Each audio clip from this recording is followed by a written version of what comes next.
آپ نے ابھی سنا نا کہ حضرت خلیل کہیں گے مجھے امان دے دے، کسی کے لیے کچھ نہیں مانگتا۔ موسیٰ علیہ السلام کہیں گے مجھے امان دے دے، کسی کے لیے کچھ نہیں مانگتا۔ عیسیٰ علیہ السلام کہیں گے میری ماں کے لیے بھی کچھ نہیں مانگتا، مجھے امان دے دے۔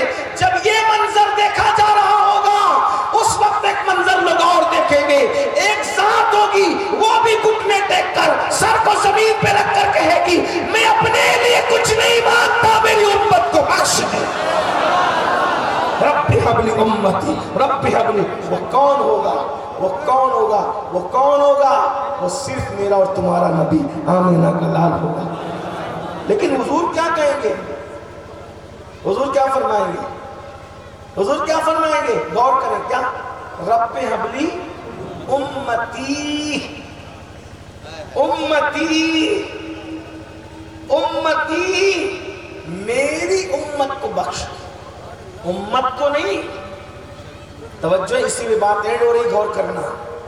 امت کو نہیں، میری امت کو، میری میں۔ اب حضور کا کون ہے؟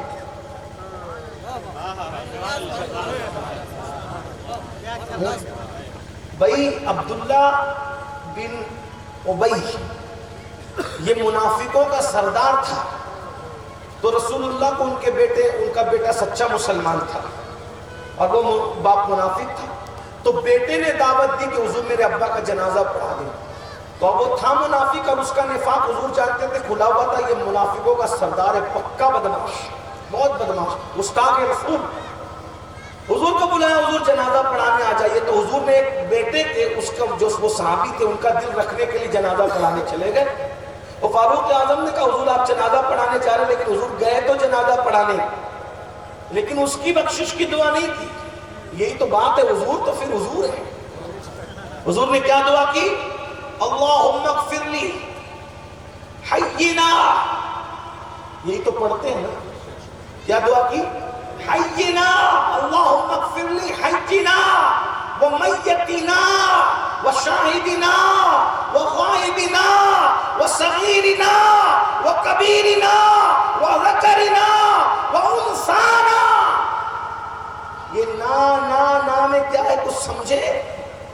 سب کے لیے مغفرت نہیں مانگی، حینا ہمارے زندوں کو بخش دے، ہمارے مردوں کو بخش دے، ہمارے حاضر کو بخش دے، ہمارے غائب کو بخش دے، ہمارے چھوٹوں کو بخش دے، ہمارے بڑوں کو بخش دے۔ نبی بتا رہے ہیں جو ہمارا ہوگا وہی بخشا جائے گا۔ جنازے میں کھڑے ہیں لیکن بدر جو ہمارا ہو وہی بخشا جائے گا۔ اب نبی کا ہے،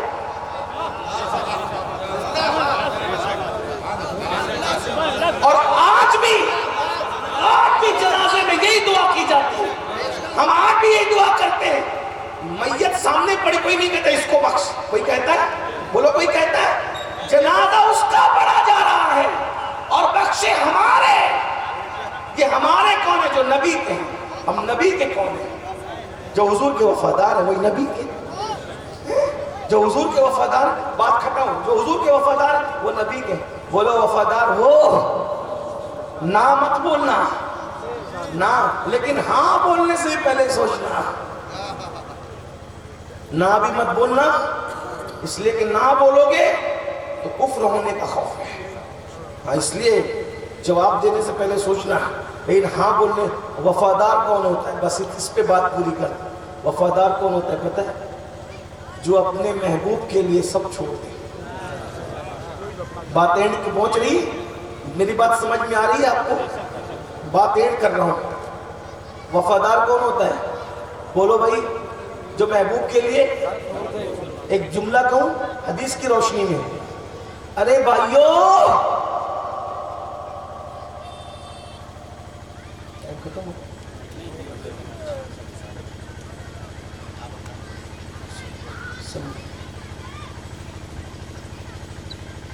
وفادار کون ہوتا ہے؟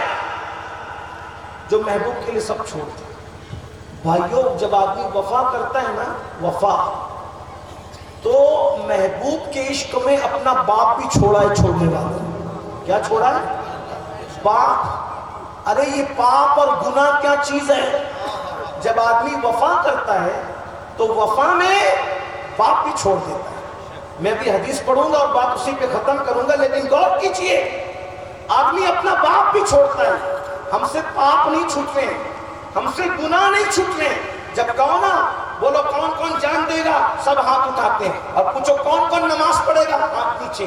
مطلب مکاری کر رہے ہیں, برا مت ماننا, مکاری کر رہے ہیں.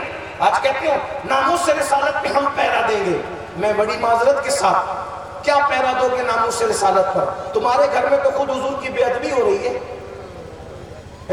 حضور کے فرمان کی بے ادبی تمہارے گھر میں ہو رہی ہے 24 گھنٹہ. بولو کیا ناموس رسالت پہ پہرا دیں گے؟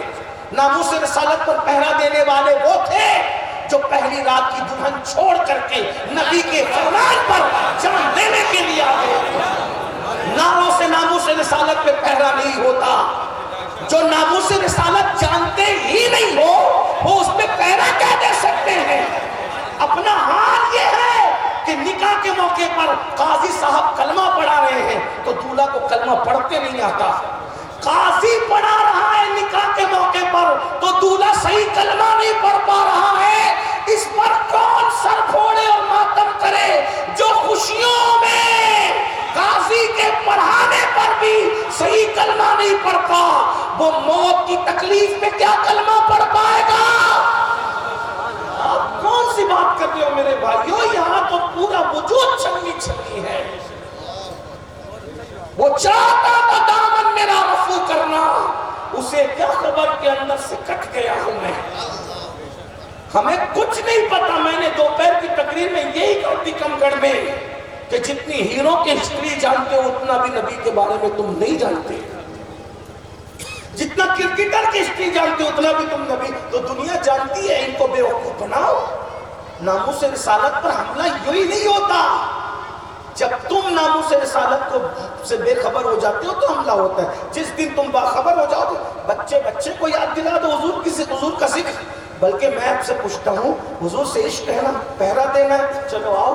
طریقے بہت سے ہیں. ایک طریقہ میں بتاتا ہوں. ختنہ کی محفل ہو, گانے باجے کی مت محفل رکھ, عظمت رسول کی محفل رکھ. ازہری صاحب, سید صاحب, قاضی صاحب جیسے بزرگوں کو بلا, عنوان دے صرف نبی کی عظمت بیان کرنا تاکہ بچے کو نبی کی عظمت پتا چلے. بیٹی کی شادی ہے, عظمت رسول کا جلسہ ہوگا. باپ کا تیجا ہے, ابا دادا کی کوئی تعریف نہیں ہوگی, نبی کی عظمت بیان ہوگی. بزرگوں کا عرس ہے, قوال اور قوالن کا مقابلہ نہیں ہوگا, نبی کی عظمت بیان ہوگی. پہلا دن ہے, آپ اس طرح دو, لیکن تم سے ہو نہ سکے گا کیونکہ نفس کے جو غلام بنے ہو, نفس کے جو غلام بنے ہو. عظمت رسالت اتنا بیان کرو, اتنا بیان کرو, اتنا بیان کرو کہ تمہارے بچہ عظمت رسول پہ قربان ہونے کے لیے تیار ہو جائے. اور اتنی گونج کر دو عظمت رسالت کی کہ مسلمان تو مسلمان ہے, جو مسلمان نہیں ہے ان کو بھی پتا چل جائے کہ آمینہ کے لال کی شان کیا ہے. جب تم ذکر ہی نہیں کرو گے نبی کا تو لوگوں کو کیا پتا چلے گا نبی کیا ہے؟ بلکہ جب ذکر کرنے لگ جاؤ گے, جس دن تم ذکر کرنے لگ جاؤ گے اس دن اپنے تو اپنے بیگانے بھی ان کے غلام بننے پر مجبور ہو جائیں گے. لیکن آج ہم نے نبی کا ذکر نہیں کیا, میرا رونا یہی ہے. لوگ اس سے ناراض ہوتے ہیں, میں کہتا ہوں معذرت چلے ہو جائے, لیکن ایک بات کہتا ہوں, سیرت النبی کے جلسے میں بھی لوگ سیرت بیان نہیں کرتے. عظمت رسول کے جلسے میں لوگ دیکھتے ہیں پبلک کی, اس میں یہ پبلک میں کون سے سلسلے کے لوگ زیادہ ہیں؟ مفتی نانپارہ کے لوگ زیادہ ہیں. سیرت چھوڑ دو, عظمت چھوڑ دو, مفتی صاحب کا ذکر کرو تاکہ دوبارہ پھر بلایا جائے. میں کہتا ہوں مفتی نانپارہ میرے سناکوں پر ہے, لیکن جلسہ اگر عظمت رسول کا ہے تو عظمت رسول بیان ہونا چاہیے. اس سے مفتی نانپارہ کی روح خوش ہوگی. کیوں خوش ہوگی؟ کیونکہ وہ خود وفادار تھے, اور جو رسول اللہ کے ذکر سے خوش نہ ہو پھر وہ ہمارے لیے کچھ نہیں.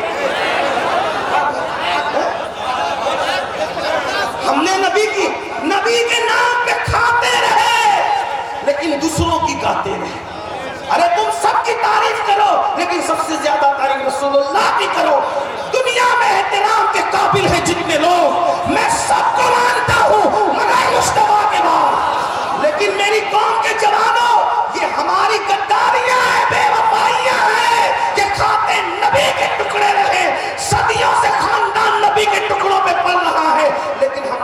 کا ذکر کم کیا؟ کیوں ذکر کم کیا؟ اس لیے ذکر کم کیا کہ ہم نبی کا ذکر کرتے ہیں تو رسپانس نہیں ملتا. ہم نے کہا اس رسپانس نہ ملنے پہ لعنت ہو.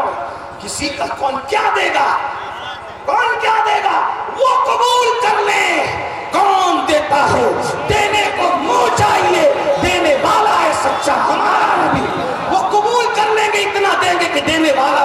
اور تم بھی ایسے ہو میرے بھائیوں کہ جب نبی کا ذکر ہوتا ہے تو تم پہ سناٹا ہوتا ہے، اور پیروں کا ذکر ہوتا ہے تو تم پیسے لٹاتے ہو. وہ شاعر بیوقوف ہے، وہ بیوقوف.